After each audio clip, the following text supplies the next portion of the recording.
tarde, boa noite, dependendo do horário que vocês assistirem esse vídeo. Eu sou o professor Robson e essa aula é sobre feminismo, diversidade sexual e serviço social. O título dessa aula é oriundo desse livro aqui, tá? Que tem na nossa disciplina 2 capítulos para serem lidos, né? O primeiro capítulo e o terceiro.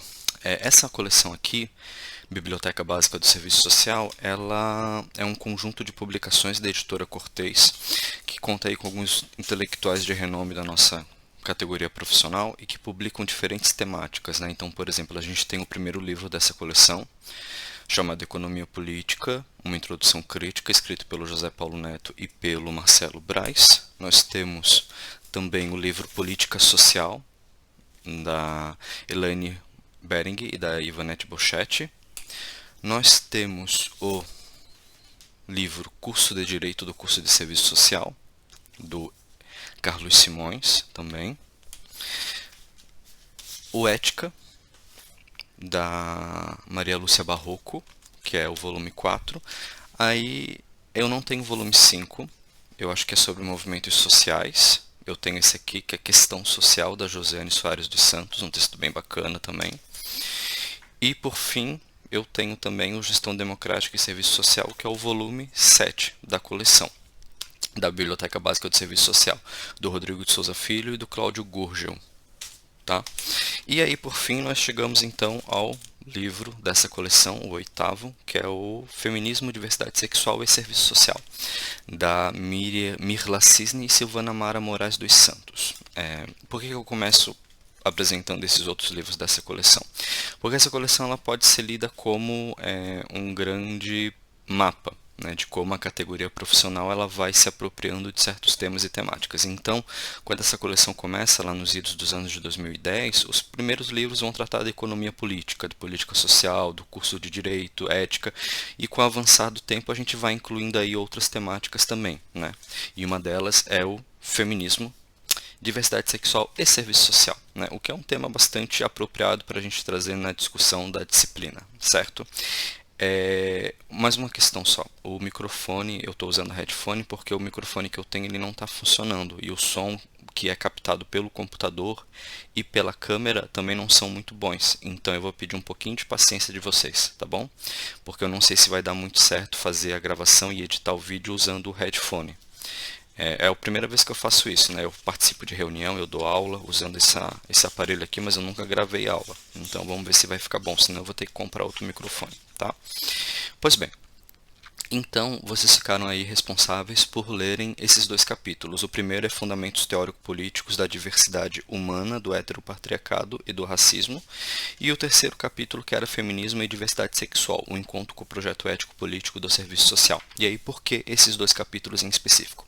Porque o primeiro capítulo ele vai tratar de apresentar esses grandes conceitos, esses conceitos chaves que interessam ao debate do livro. Então a gente vai falar de heteropatriarcado, a gente vai falar de feminismo, a gente vai falar de sexismo, a gente vai falar de diversidade humana, mas sempre pensadas a partir de categorias que são centrais para o debate crítico do serviço social, como, por exemplo, a concepção de ser social, a centralidade do trabalho na constituição desse ser e a centralidade também dos movimentos e das lutas sociais no âmbito da organização da classe trabalhadora. O que as autoras Cisne e Santos estão nos dizendo nesse primeiro capítulo é o seguinte: olha, a gente vai tratar aqui sobre feminismo, sobre diversidade sexual, pensando a relação desses com o serviço social, mas por meio da teoria social crítica, porque há muitas falas, há muitos entendimentos de diferentes atores, e esses atores eles podem ser tanto coletivos, né, quanto individuais, que não vão reconhecer ou que vão tratar desses temas enquanto temas menos importantes para o debate. E aí essas autoras elas vão dizer que não, são temas muito importantes e que não podem ser ignorados ou tratados como menores dentro do debate da formação profissional. E aí esse primeiro capítulo, então, né, ele vai tratar da apresentação dessas categorias. elas vão se deter no patriarcado, por meio de suas expressões sexistas e heterossexuais de discriminação, opressão e exploração das mulheres e de pessoas não heterossexuais e também no racismo.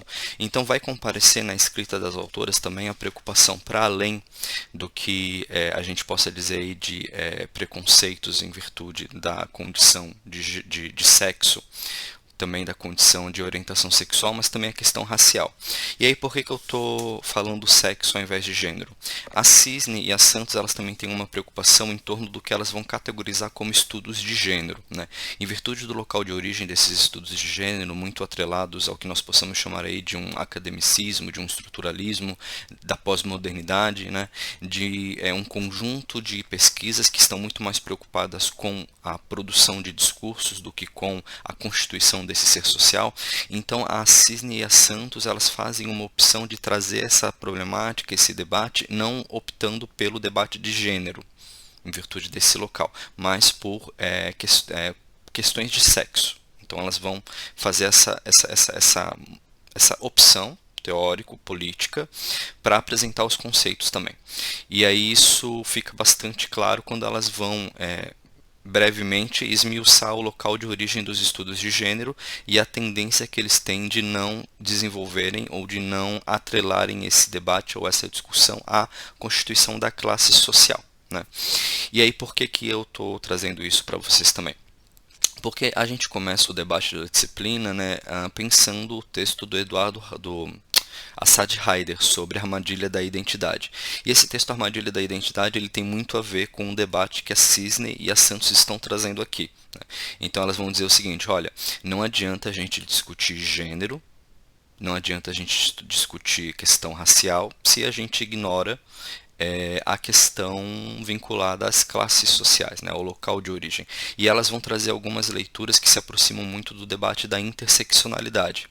E para além disso, elas também vão utilizar da Sueli Carneiro, da Lélia Gonzalez também enquanto inspirações para pensar aí as opressões que atravessam não apenas as mulheres, mas as mulheres negras também.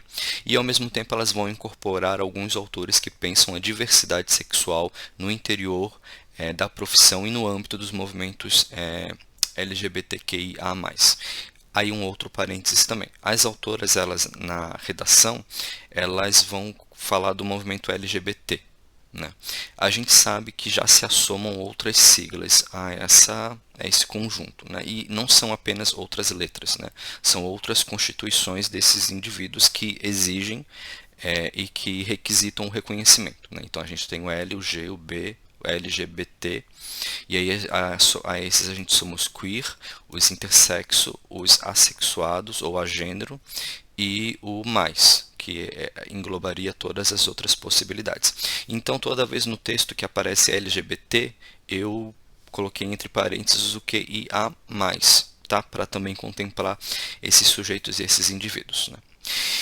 Enfim, feito esse parênteses, a gente então volta aí ao texto delas. Então elas vão falar do patriarcado por meio de suas expressões sexistas e heterossexuais de discriminação, opressão e exploração das mulheres e de pessoas não heterossexuais e no racismo.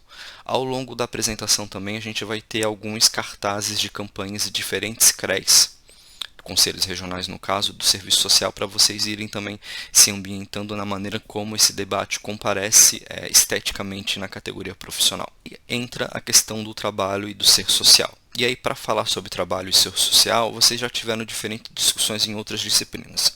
Disciplinas que vão desvendar a reestruturação produtiva, o indivíduo e a sociedade, vão pensar esses elementos, né? E no caso aqui, como que as autoras vão trazer a discussão para pensar o trabalho e o ser social nessa interface com as relações de sexo, com as questões vinculadas à orientação sexual e diversidade humana. Elas vão falar da divisão social fundada nas relações entre divisões estruturais associadas entre si. Elas também vão falar da divisão racial, fundada nas relações sociais de raça. E também vão falar da divisão sexual, fundada nas relações sociais de sexo. Então esses são os 3 pontos dos quais as autoras elas vão partir. Elas vão pensar na maneira como a divisão social, fundada nas relações entre divisões estruturais associadas entre si, elas vão constituir esse ser social. Elas também vão trazer o debate sobre a questão racial, pensando, né, o nosso país especificamente e nas opressões específicas que perpassam esses indivíduos e sujeitos, e também a divisão sexual fundada nas relações sociais de sexo, principalmente no que se refere ao que a gente possa chamar de trabalhos ou de atividades que são pensadas para mulheres e para homens no âmbito da nossa sociedade. E aí a questão-chave que vai comparecer na página 26, apresentado pelas autoras. As autoras assim afirmam que as dimensões sexo, sexualidade, raça, etnia e classe determinam em grande medida as múltiplas relações sociais que nos compõem e que estabelecemos, seja por gerar situações desiguais entre indivíduos nas relações interpessoais e oferecer as situações de privilégio a alguns em detrimento de outros, seja por estruturar relações de poder, opressão e exploração de um grupo social ou classe sobre outro. Então, elas partem desses diferentes locais, pensando sexo, sexualidade, raça, etnia e classe, porque eles compõem o local que esse sujeito ele vai poder ocupar na sociedade, que ele vai buscar romper na sociedade também, mas que acima de tudo vai colocar tanto o que ela vai chamar de privilégios, quanto opressões. Né? Esse debate de privilégios é bastante diferente das análises do Assad Haider. Né? Lembrem do que o Assad Haider vai chamar da armadilha da identidade, né? De pensar que haveria privilégios para sujeitos, né, específicos no âmbito da classe trabalhadora, quando numa análise macro toda a classe trabalhadora acaba sendo prejudicada se um grupo ele é privilegiado. Mas o Assad Haider ele estava preocupado com questões mais relacionadas à estrutura racial nos Estados Unidos, né, e relações étnicas vinculadas a locais de origem desses indivíduos, do que necessariamente com uma configuração como a que a gente vivencia ou experimenta no nosso país. Então, por esse lado também não há um problema, não há um impedimento de a gente associar ou aproximar tanto o debate do Assad Haider quanto da Cisne e da Santos. E aí, indivíduo e classe social. Como que isso vai aparecer? O indivíduo como um ser diverso não significa necessariamente fragmentá-lo em dimensões, partes ou marcadores, destituí-lo das determinações classistas e isolá-lo da vida social. A diversidade humana articula-se à concepção de indivíduo social, como uma característica própria da individuação. O que ela está querendo nos dizer com isso, então? A Cisne Santos. Tratar das características no que se refere à diversidade dos indivíduos não significa fragmentá-lo, não significa dividi-lo em várias partes ou em vários locais diferentes, né? Na verdade, o que elas requisitam é que não se abandone a perspectiva de classe e que não se esqueça as opressões a qual esses indivíduos e sujeitos atravessam na sua vida, né? Então, o que interessa pensar a partir disso? Né?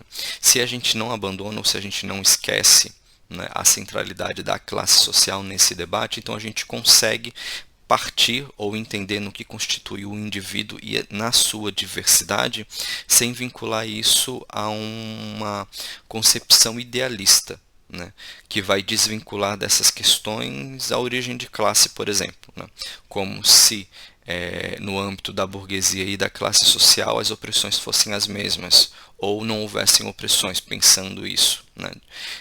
Os privilégios que uma pessoa da classe burguesa vive enquanto homossexual seriam os mesmos que um homossexual da classe trabalhadora. Em síntese, seria isso. Então, elas defendem que a análise ou a preocupação em torno do indivíduo e da sua classe social, ela não, quando assumida desde a classe social, ela não é um problema. Não se trata de fragmentá-lo, mas sim de compreendê-lo em sua integralidade.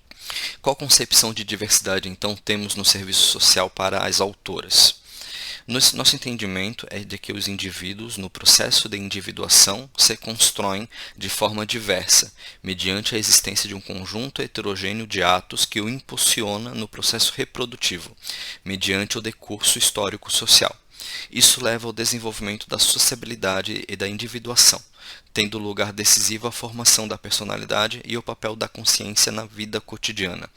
A diversidade humana brota, portanto, de um movimento histórico permanente, desencadeado na sua raiz no ato do trabalho, e que assume características mais sofisticadas no campo mais amplo das diferentes modalidades e praxis social. Em síntese, o que a gente pode considerar é o seguinte: o que a gente, por exemplo, vai reconhecer enquanto diversidade sexual, em muito se apoia dentro das possibilidades históricas que as diversidades sexuais detêm para serem usufruídas ou vividas mediante o tempo histórico delas. Então a gente tem que pensar aí que até pouquíssimo tempo atrás a homossexualidade era considerada uma doença. Então, quando as autoras elas trazem esse elemento, elas também vão reconhecer que o processo produtivo ele se vincula à praxis desse indivíduo que vai colocar aí quais são as condições concretas dele de usufruir dessa diversidade. E aí o que as autoras vão simplificar? Vão criticar, aliás, né? Elas vão considerar aí um conjunto de simplificações no que se refere à diversidade. E aí essas simplificações criticadas pelas autoras, né, elas vão falar que existe uma subjetividade que rompe com a totalidade social e emana de um mundo transcendente. Né? O que isso significa, então? Que essa subjetividade ela passa por espaços que não têm a ver com a sociedade ou com a identidade ou com a condição de classe desse indivíduo. Por outro lado, também elas vão criticar o confinamento da subjetividade a um suposto mundo interior dos indivíduos.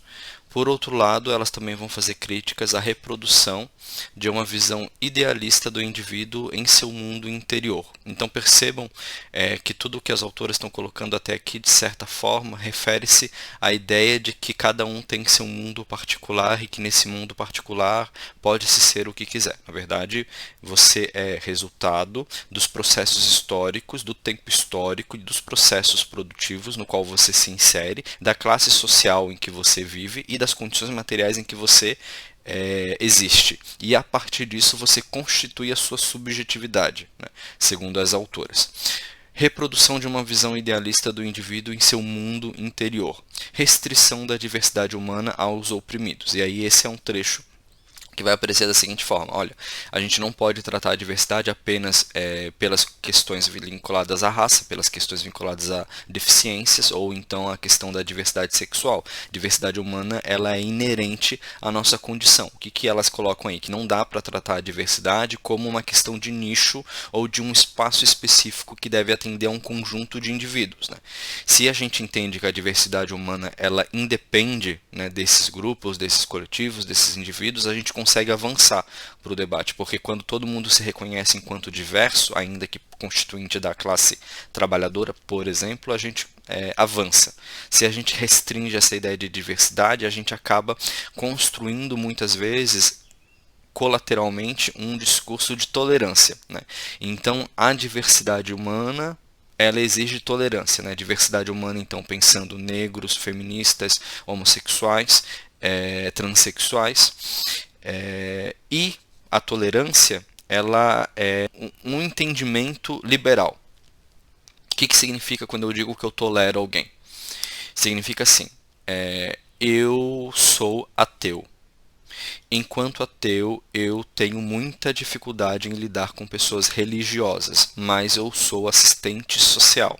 E enquanto assistente social, eu tolero os meus alunos e os meus colegas professores e a minha categoria profissional que denota ou que tem aí uma origem religiosa e que acreditam em Deus.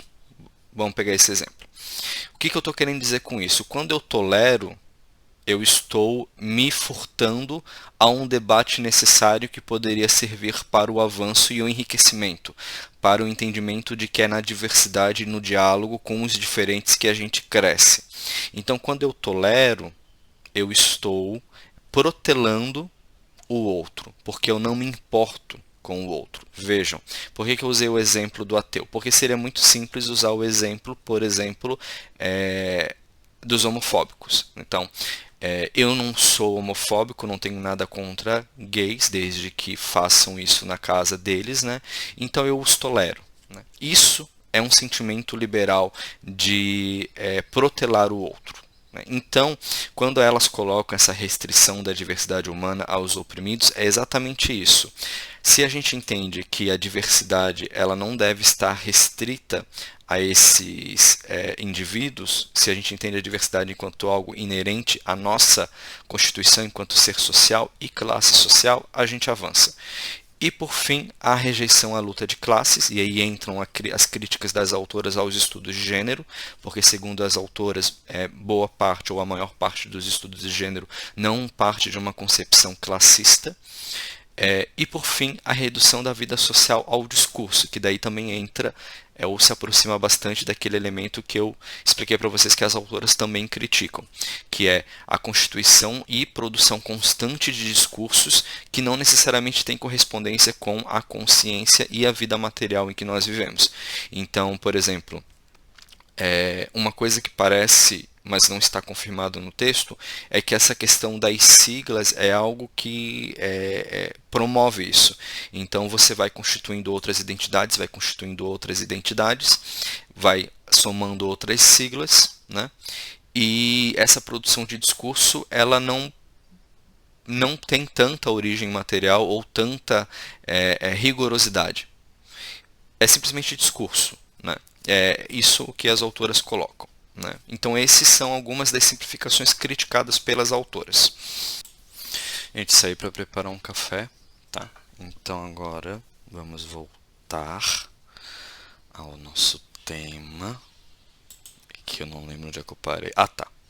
Simplificações criticadas pelas autoras. Então, essas são as simplificações que as autoras criticam, que inclusive impulsiona elas a pensarem esse debate ou trazerem esse debate pensando especificamente a relações de sexo ao invés de relações de gênero. E aí, qual que é a concepção que articula então o trabalho, o indivíduo e diversidade humana? Ou seja, qual é a concepção que vai aproximar essa temática ao serviço social? Primeiro, elas vão dizer que os fundamentos do projeto ético-político profissional, orientados na perspectiva histórica de totalidade na apreensão do indivíduo social. Então, a gente vai pensar esse indivíduo, a gente vai pensar essa diversidade, a gente vai pensar essas relações por meio desses parâmetros, que é no nosso projeto ético-político. Segundo, o entendimento da diversidade humana e suas expressões concretas no processo de individuação, e não como um automovimento da razão e do discurso, numa concepção idealista que se ocupa dos fenômenos históricos sem considerar a história. Então, é isso, a gente vai fazer a análise desse fenômeno para além do projeto ético-político, mas também pensando ele no seu movimento histórico, na maneira como materialmente ele se apresenta na nossa sociedade e de que maneira a gente consegue lidar com essa ideia de diversidade humana sem construir um discurso idealista, descolado das classes ou apologético, conservador. Depois, o legado também marxista para superar abordagens que simplificam a realidade e os indivíduos a campos autônomos, né?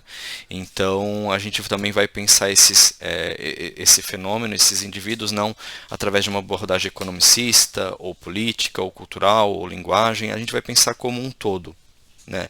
Inserido nessas relações sociais. Ou, se não possível por meio desse todo, mas vinculando bem para o colo. Ou com preocupações a essa diversidade, né, de diferentes observatórios. E por fim, a necessidade... Só um pouquinho, gente, deixa eu abrir a porta para minha gata sair. Comecei a gravar essa aula às 6 horas da manhã, agora são 8, porque a gente fica sendo interrompido, né? E aí a casa acordou, então as 3 gatas estão acordadas, os vizinhos estão fazendo barulho, então enfim, né? Tomar um café, para não perder a linha de raciocínio. Descer isso aqui, senão o som não sai direito. Bom, vamos lá então.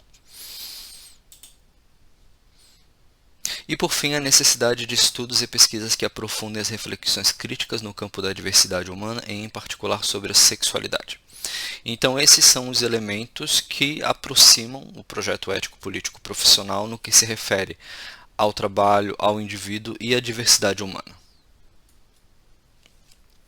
E aí, o patriarcado, a divisão sexual e racial do trabalho e as relações sociais de sexo, para além de uma questão de gênero. É aqui, nesse item do texto delas, que se eu não me engano está na página... na página 43, tá? E aí elas vão então apresentar o que é o patriarcado, né? Patriarcado é a autoridade do pai, e elas vão identificar sua origem denotando há mais de 5.000 anos.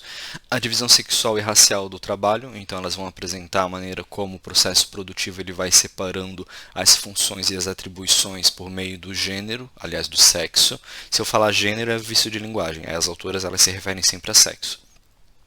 E essa divisão ela é tanto justificada por elementos históricos, né, como historicamente se constituíram, quanto também pela maneira como os indivíduos reproduzem isso socialmente na contemporaneidade.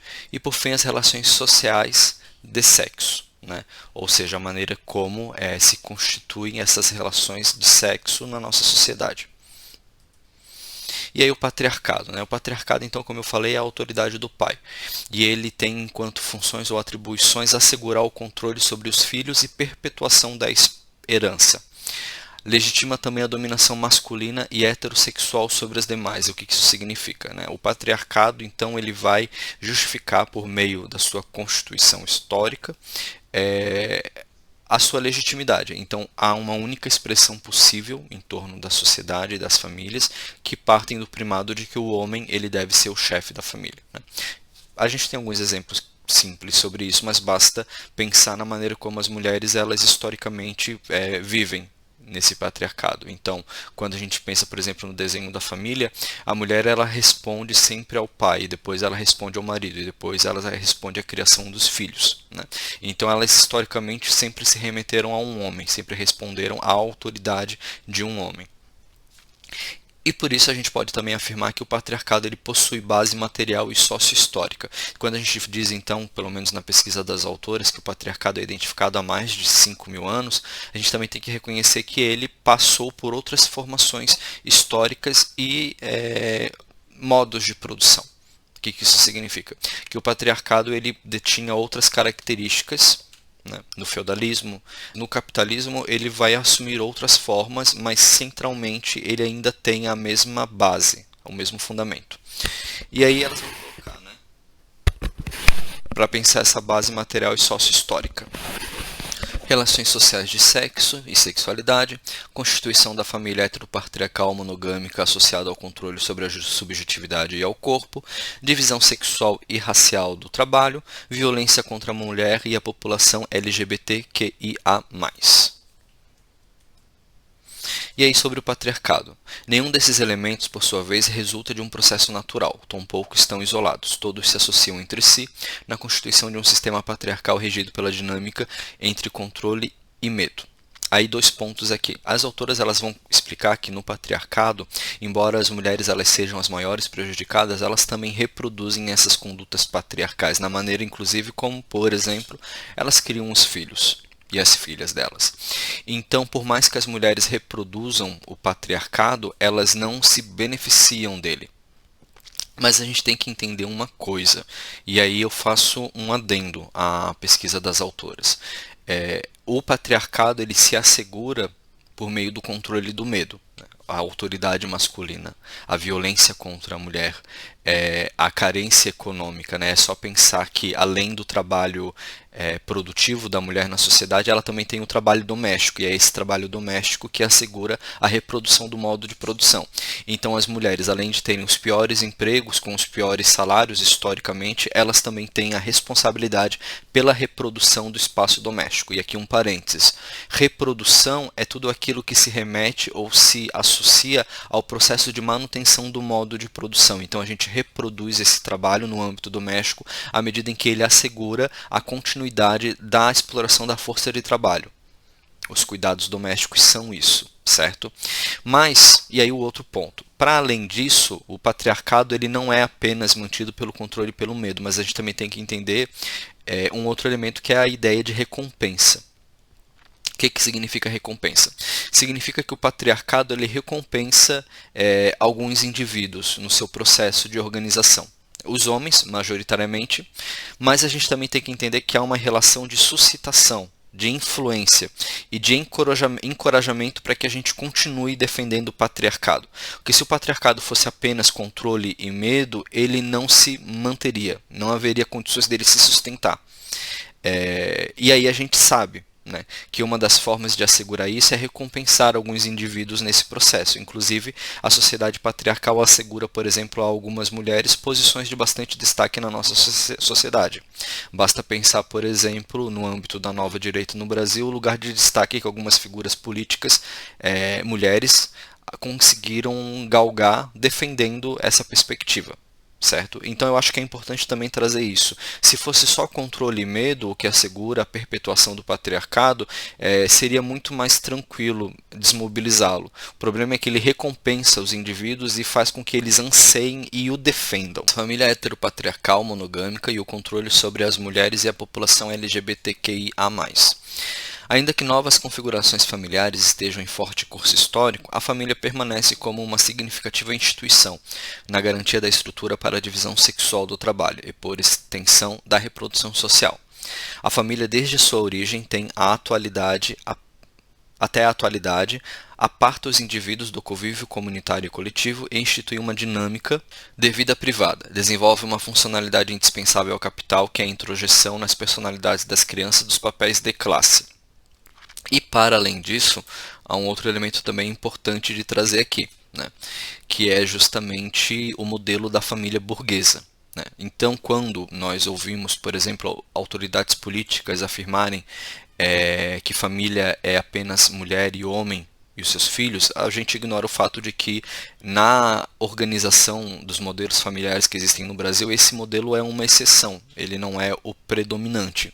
Então, a gente, nesse discurso da defesa de um modelo de família heteropatriarcal monogâmica que assegura o controle das mulheres e despreza ou exclui as populações LGBTQI+, nas suas configurações ou constituições familiares, ele também desqualifica as famílias que são chefiadas por mulheres, que são chefiadas por avós, famílias intergeracionais, e que são as mais comuns nos nossos arranjos familiares, né?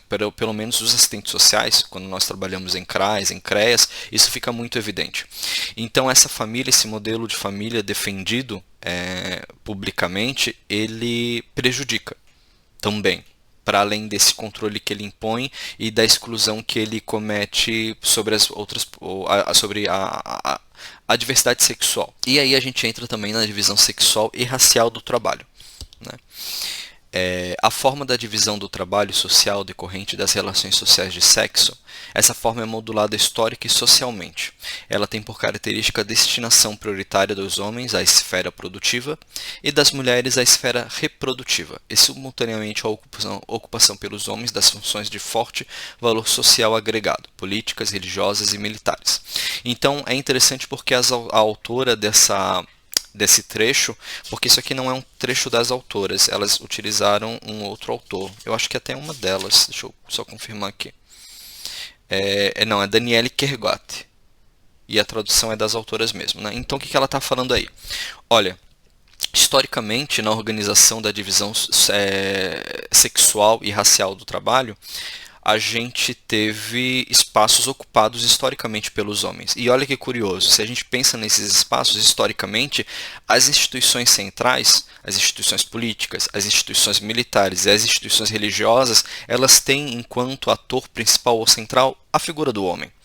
Então, às mulheres foi sempre delegado um papel secundário no interior dessas instituições. E, para além disso, quando a gente pensa o processo de organização industrial, a gente sabe que há uma centralidade dos homens nesses processos produtivos. Ainda que, historicamente, a entrada das mulheres e das crianças para a exploração da sua força de trabalho no âmbito da indústria, ela, na análise de autores, como por exemplo o próprio Marx, vai justificar inclusive o rebaixamento do pagamento da mão de obra masculina. Isso significa que é um absurdo, um problema a inserção das mulheres na exploração ou no trabalho? Não, na verdade a questão é que não deveria haver a dominação masculina sobre as mulheres.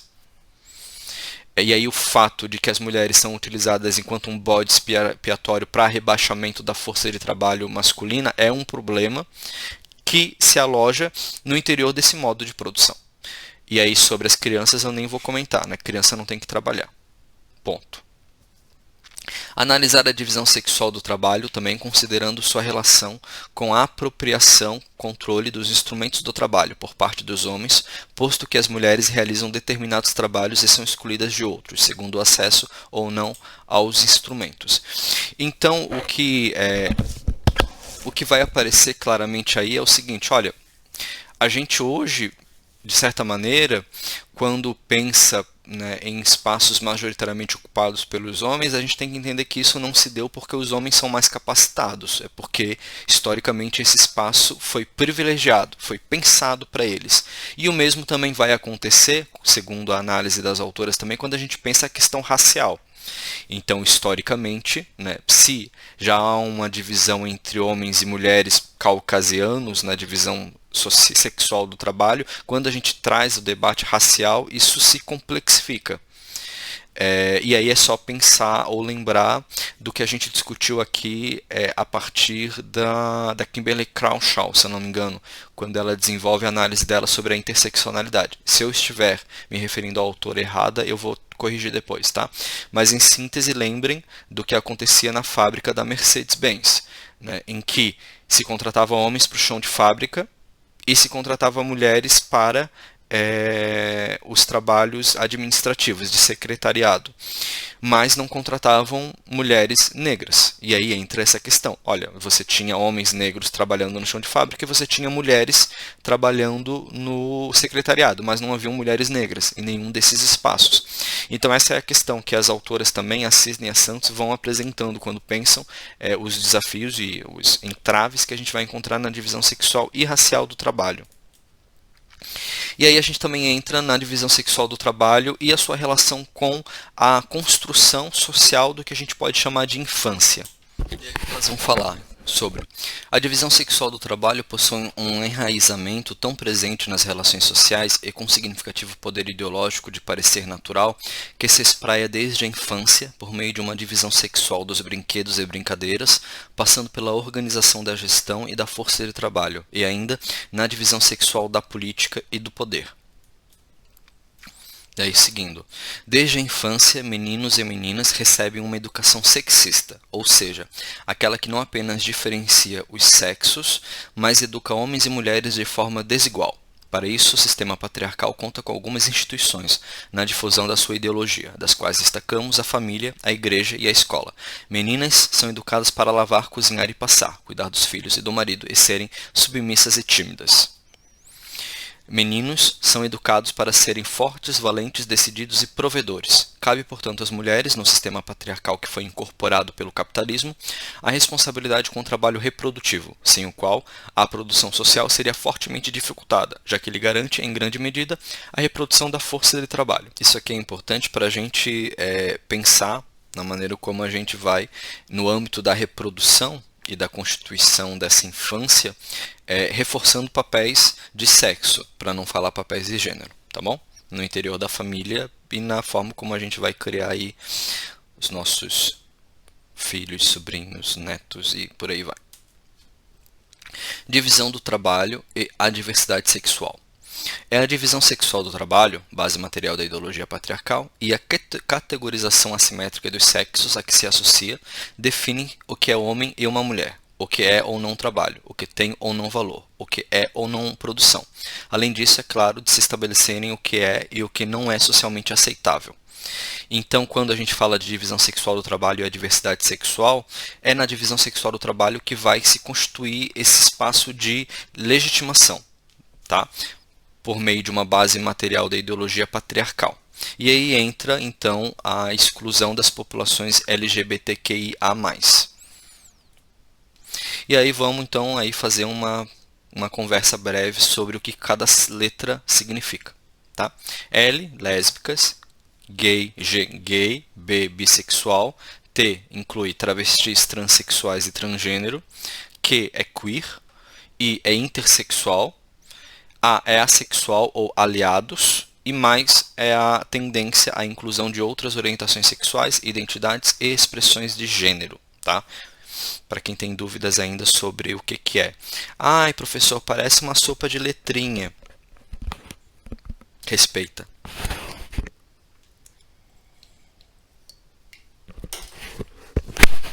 Ai, professor, como é que eu vou decorar tudo isso? Decora.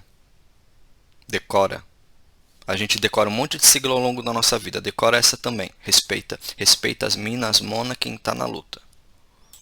Vamos ver aí também as bandeiras aí. A bandeira LGBTQIA+. Está a bandeira do arco-íris. Também tem a bandeira lésbica.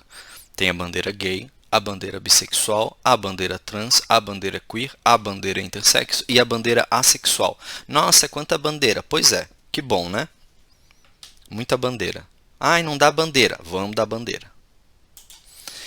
Aqui a sigla LGBTQIA+, né, explicando detidamente o que é cada uma. Lésbica, mulheres que sentem atração afetiva sexual pelo mesmo gênero. Gay, aqui é gênero, tá? Porque elas não, essa coisa não é da Cisne e da Santos. Gay, homens que sentem atração afetiva sexual pelo mesmo gênero. Bissexual, homens e mulheres que sentem atração por mais de um gênero. Transsexual e transgênero, pessoas que se identificam com outro gênero que não aquele atribuído no nascimento, conceito relacionado à identidade de gênero e não sexual e afetiva. O que ela quer dizer com afetiva, então? Uma pessoa transexual ela pode ser gay. Então, por exemplo, eu nasci com o sexo masculino. Eu nasci com sexo masculino, mas a minha identidade de gênero ou identidade de sexo é feminina. Então eu transiciono para o feminino. Mas quando eu transiciono, eu não estou transicionando para o feminino porque eu tenho atração sexual por homens. Por exemplo, eu sou heterossexual, eu tenho atração por mulheres, mas eu... Eita, do início. E aí uma questão importante para a gente trazer aqui na questão transexual e transgênero. A pessoa ela não faz a transição ou ela não faz essa transição de gênero porque ela tem uma questão de orientação sexual necessariamente. O que eu quero dizer com isso? Vamos supor que eu nasci homem. Meu sexo de nascimento é masculino, mas minha identidade de gênero, a maneira como eu me sinto é feminina. Eu sou uma mulher. Então eu faço a transição de gênero. Eu me torno mulher. Todavia, eu não necessariamente sou gay ou sinto atração por homens. Então eu nasci homem, mas eu sinto atração por mulheres. Mas eu sinto necessidade de, no âmbito da minha identidade de gênero, transicionar. Então eu me torno mulher e eu sou uma transexual lésbica, no caso. Por quê? Porque eu saí do gênero, do sexo com o qual eu nasci e eu me torno mulher. Mas eu não necessariamente por ser trans que eu sou heterossexual ou gay. Na verdade, isso são coisas independentes. É isso que vocês têm que ter claro. Uma coisa não está atrelada à outra. Queer, pessoas que transitam entre os gêneros feminino e masculino ou em outros gêneros dos quais o binarismo não se aplica. Então, queer são as pessoas que não se identificam necessariamente com um gênero e, no caso dessa não identificação, se dá em virtude da transição. Elas experimentam, elas vivem, elas usufruem dessas diferentes perspectivas, né? Intersexo, pessoas cujo desenvolvimento sexual corporal não se encaixa na norma binária. Assexual, pessoas que não têm atração sexual e ou afetiva por outras pessoas. Então, assexual é o sujeito que não identifica esse tipo, não desenvolve, aliás, ou não sente esse tipo de necessidade, ou não desenvolve esse tipo de vínculo. E, por fim, o mais que abriga todas as diversas possibilidades de orientação sexual e identificação de gênero que existam, aliás. Isso é importante vocês terem claro, tá? Não é sopa de letrinha, não é um monte de sigla que inventaram. Não. Cada uma delas é fruto de produções de identidades, mas também de lutas históricas e sociais pelo reconhecimento, tá bom? Aí, divisão sexual e étnico-racial no trabalho. A divisão racial do trabalho é revelada pela discriminação e exploração diferenciada que a população negra sofre no mundo do trabalho, mas também pela própria divisão que a dimensão étnico-racial opera entre mulheres. Aí a gente entra então no terceiro capítulo, né, Feminismo e Diversidade Sexual, um encontro com o projeto ético-político do Serviço Social, em que as autoras vão falar um pouquinho sobre a interlocução do serviço social com o feminismo. Então, como que se dá a interlocução do serviço social com o feminismo, né? Primeiro, pela análise de uma perspectiva de totalidade das relações sociais com as quais trabalhamos, entre elas as relações sociais de sexo, compreendidas como estruturantes, assim como relações sociais de raça e classe. O fortalecimento dos processos de radicalização da democracia ao se portar contra todas as formas de hierarquias e desigualdades. O compromisso com a igualdade entre os sexos e a luta entre e contra todas as formas de opressão, discriminação e preconceitos, como preconiza o Código de Ética do Assistente Social de 1993. O compromisso com o nosso público usuário, majoritariamente feminino e marcado, portanto, pelas violências e violações heteropatriarcais. O desvelamento crítico da opressão e exploração que pesa sobre as mulheres e, portanto, sobre as usuárias dos nossos serviços, possibilitando o enfrentamento da questão social sem a reprodução de valores conservadores em torno da mulher, como no período da institucionalização da profissão. O desvelamento das relações sociais de sexo, articulada à luta feminista em torno da constituição da categoria profissional das e dos assistentes sociais, o que contribui para o processo de renovação do serviço social na ruptura com a subordinação e desprestígio de uma profissão, entre aspas, feminina. A adoção de uma prática consoante com o movimento feminista em prol das lutas das mulheres, sendo as mulheres um segmento da sociedade que historicamente tem sido oprimido e que sofre maior pauperização do que os homens. A profissão estaria cumprindo seu compromisso político explícito no novo projeto profissional, com a emancipação humana. Então esses são alguns dos pontos, tá bom? 7 ao total, que apresentam uma interlocução entre o serviço social e o feminismo. No que se refere ao serviço social e à diversidade sexual, a perspectiva de inclusão do tema da diversidade sexual no universo do serviço social brasileiro partiu do reconhecimento da sexualidade e da diversidade sexual como dimensões relevantes da vida dos indivíduos, que têm implicações nas suas condições de vida e de trabalho, bem como nas demandas e respostas profissionais, e também por reconhecê-la como agenda política de sujeitos coletivos que resistem ao conservadorismo e desenvolvem articulações políticas no campo das esquerdas, com o objetivo de enfrentar a violação de direitos e as formas opressivas contra a população LGBTQIA+. E aí, 4 elementos que merecem destaque na inclusão do debate da diversidade sexual no serviço social brasileiro. Primeiro, a realidade de violação de direitos vivenciados pela população LGBTQIA+, e que se intensifica no capitalismo periférico. Além da violação, também a recusa, de direitos a qual essa população acaba sendo submetida. É um não reconhecimento da legitimidade em torno da sua existência, inclusive.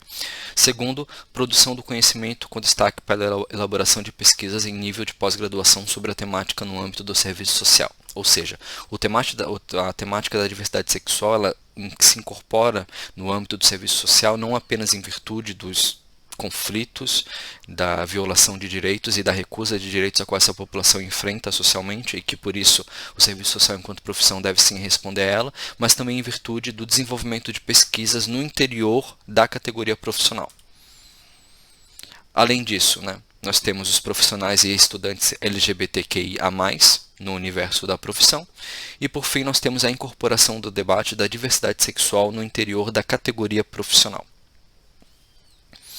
E aí, fazendo aqui um adendo, as autoras, quando vão falar um pouquinho sobre a maneira como entra o debate da diversidade sexual no serviço social, elas vão dar destaque aí para o que a gente pode chamar de uma tendência conservadora no interior da profissão, que desde a incorporação desse debate no início dos anos 2000 colocava que esse não era um debate que o serviço social deveria fazer.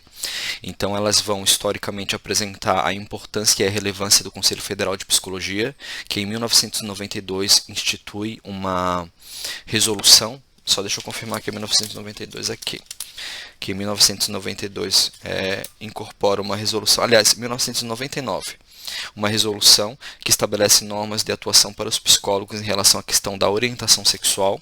Quando o serviço social ele inclui esse tema no seu código de ética, por exemplo, a gente utilizou a terminologia opção sexual.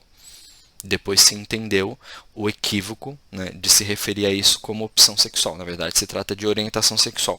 Então, o Conselho Federal de Psicologia ele foi precursor no âmbito de diferentes profissões, e aí o serviço social passa a incorporar esse debate, principalmente a partir de 2002, com o GT. Acho que um GT de debate de diversidade sexual. Eu não vou localizar. Mas está no livro, gente. É só vocês lerem. 2003, CBAs. Grupo de Trabalho Gênero, Raça, Etnia e Orientação Sexual. Então elas vão dar bastante destaque para esse segmento da categoria profissional conservador, no que se refere a essa temática e a esse debate. E que também se recusa, por exemplo, a reconhecer a relevância e a importância da incorporação do debate feminista também na profissão. E aí, falando brevemente sobre a minha experiência com essa temática, e não por eu ser homossexual, mas por eu ter sido estudante do serviço social em 2006 a 2010, na UFSC, não havia essa discussão no currículo, nem nem discussão relacionada a gênero especificamente, nem de diversidade sexual, e essa era uma discussão categorizada pelos professores como pós-moderna. E aí, o que é bacana ou o que é importante numa obra como a da Cisne e dos Santos é que metade da obra é para dizer que esse é um debate que cabe ao serviço social, e para isso se utiliza das categorias de análise do arsenal heurístico da teoria marxiana para dizer que, olha, isso a gente tem que discutir. Como se a teoria marxiana de alguma forma pudesse dizer para as pessoas: não estudem isso. Não interessa isso, né? A diversidade sexual, as relações vinculadas, as questões vinculadas a sexo, aliás, né? Elas perpassam a sociedade, elas têm expressões materiais e por isso elas cabem sim no âmbito da investigação marxiana. Mas daí as autoras elas precisam, por boa parte da obra, fazer toda uma defesa dessa discussão no interior da teoria social crítica, ao mesmo tempo em que elas apresentam essa abordagem sem utilizar dos estudos de gênero, justamente porque esses, em sua grande maioria, não se atelam à teoria social crítica, ao mesmo tempo em que elas estão falando para os leitores, né, da teoria social crítica. Vejam, essa é uma teoria que importa, né? Então, obras como essa são importantes por causa disso. Tá?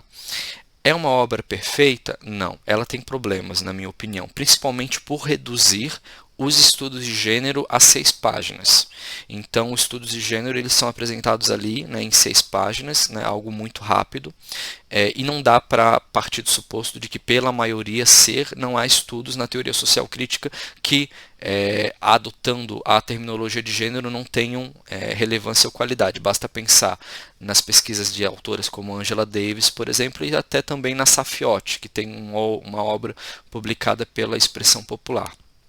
Há outros problemas também, como, por exemplo, a utilização de uma ideia em torno da norma que parte do direito positivo, quando na verdade elas estão analisando uma autora como a Judith Butler, que parte do debate da norma enquanto um dispositivo, em virtude da genealogia Foucaultiana. Então, nesses momentos, a obra ela não tem a rigorosidade teórica necessária, mas é uma ótima porta de entrada para que os assistentes sociais debatam o tema com a seriedade e com o cuidado que ele necessita. Tá? Enfim, é só um adendo que eu queria fazer. Essa é a exposição, né? Quanto à atividade, qual que vai ser a atividade que vocês vão desenvolver? Cada um de vocês vai escolher 2 características da interlocução do serviço social com o feminismo. 2. Então você tem aqui 7 delas. Escolha 2 e desenvolva uma reflexão sobre o tema. Apresente-a. E sobre a diversidade sexual, vocês têm 4. Então escolha uma dessas características que as autoras também trazem, e apresente. Então vocês vão ter que apresentar 3 elementos. 2 partindo da interlocução entre o serviço social e o feminismo, e 1 do serviço social e a diversidade sexual, em cada um desses que eu apresentei na sua interlocução, para que a gente possa fazer um debate sobre a profissão. E aí, como que vocês vão fazer isso? Vocês vão apresentar isso em aula. Tá? Eu não vou autorizar a entrega desse material por escrito agora. Eu quero que vocês estejam presentes na próxima aula, porque a gente também teve uma redução na participação síncrona.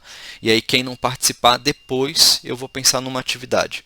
Mas eu não vou agora dizer entreguem, porque o que o pessoal fez essa semana foi todo mundo mandar a análise do Ailton Krenak, análises que foram muito mal elaboradas, inclusive, me desculpem, mas colar uma reportagem de um veículo de comunicação, né, colocar lá o print e mandar para mim, bacana, mas você leu o texto, você assistiu a aula, enfim, uma pena que tenha sido feito dessa maneira as atividades do Ailton Krenak, então essa vai ser assim. Vocês vão apresentar essas reflexões a partir de dois elementos da interlocução do feminismo com o serviço social e um da diversidade sexual com o serviço social, na aula síncrona. Tá? E depois a gente pensa, para quem não participar da aula, de uma atividade que aí vai ser uma coisa à parte. Aí eu vou fazer uma proposta e vai ter que elaborar a partir disso. Beleza? Acho que é isso. Estamos caminhando para o final do semestre, então em breve isso acaba. Né? E enfim, um abraço e até a próxima aula.